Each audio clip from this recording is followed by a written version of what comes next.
कुठलंच राजकारण नाही आहे, पहिली गोष्ट. आणि माझी निवडणूक अजून 4 वर्ष आहे.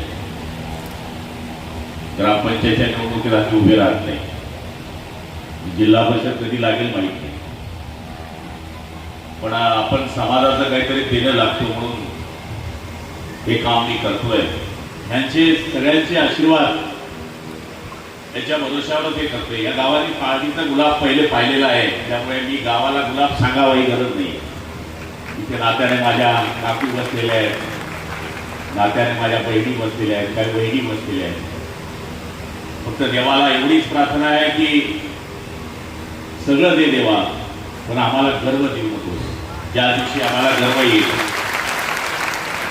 त्या दिवशी हे सगळं संपणार आहे. हे मी केलं, हे मी केलं करून घेणारा तो आहे. फक्त देण्याची दानत असली पाहिजे, ती आमच्याकडे आहे. हे करायला काही कमी खर्च आला असं डोक्यात नाही आमच्या.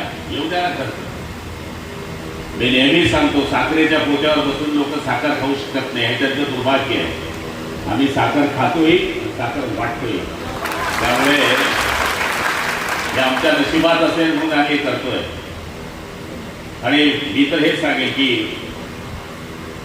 कीर्तनकारांच्या आशीर्वादामुळेच आम्ही मोठे आहोत. 70 कीर्तनकार या पाळजीमध्ये आले. हे मला एकट्याला पुण्य लागणार नाही, पूर्ण पाळजीला पुण्य लागणार आहे.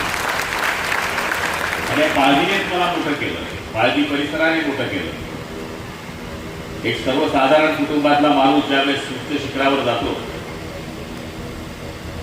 त्यावेळेस कोणाचा आणि कोणाचं अधिष्ठान, कोणाचा आणि कोणाचा आशीर्वाद हा मागं असावा लागतो, आणि तो तुमचा आहे.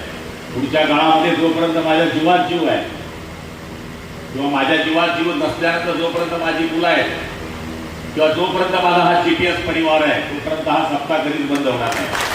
आम्ही करतो सेवा, त्याच्यात राजकारण नाही करत. आम्ही 15,000 बायांचे माणसांचे ऑपरेशन करणारा एकच परिवार आहे, त्याचं नाव आहे GPS.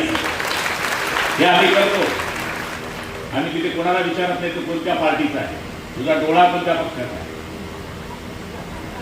तो कोणाकडे बघतो, हे आम्ही कधीच बघत नाही. आणि आता आम्ही फिरतं हॉस्पिटल आणलंय की गावात जातं, डोळे तपासतं, चष्मा लागला तर चष्माचं माप घेतो, घरपोच त्याला चष्मा देतं, आणि ऑपरेशन जर निघाला तर आम्ही मुंबईला नेतो.